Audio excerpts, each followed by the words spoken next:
How's it going today? We are going to look at the number line today and the absolute value. So if we have the number line here and we have the origin right here at 0, so when we're talking about the absolute value, the first thing we need to know is the opposite of a number.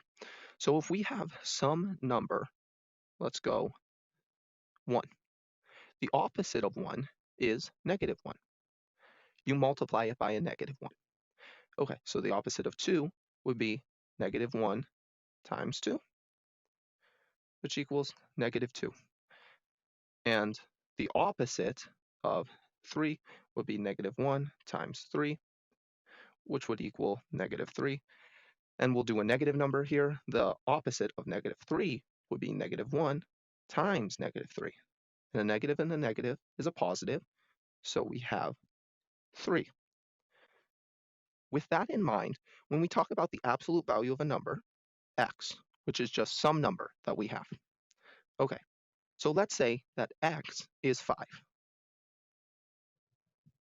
So the absolute value of 5 is the distance from 0 of our number. So our origin is 0.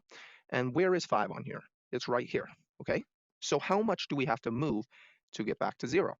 Well, we have to move 1, 2, 3, 4, 5. 5 back.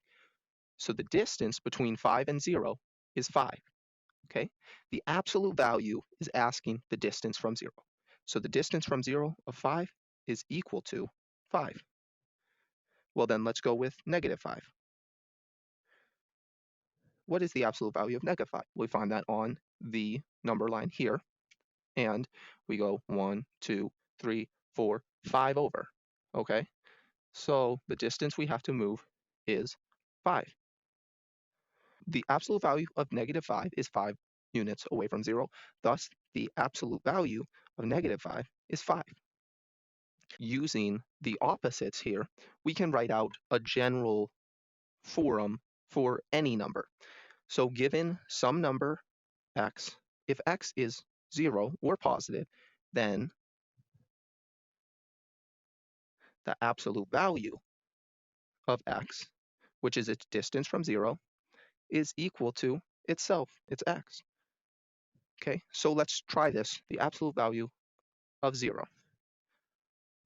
Okay, well, what's the distance from 0 of 0? Well, I don't need to move anywhere, so it's 0. Okay, so if x was equal to 0, x is equal to 0.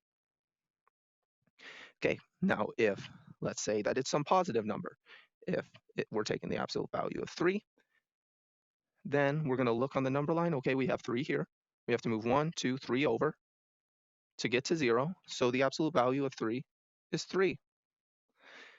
Okay, and then the other one is if x is negative,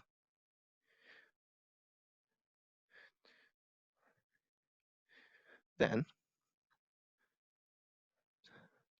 the absolute value of x is equal to -x.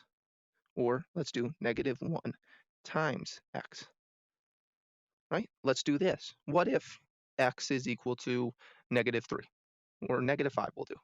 The absolute value of -5, well, we can first do it by the number line if we want. We have -5 here.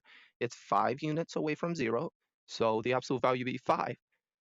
But without counting it out, we know this is a negative number.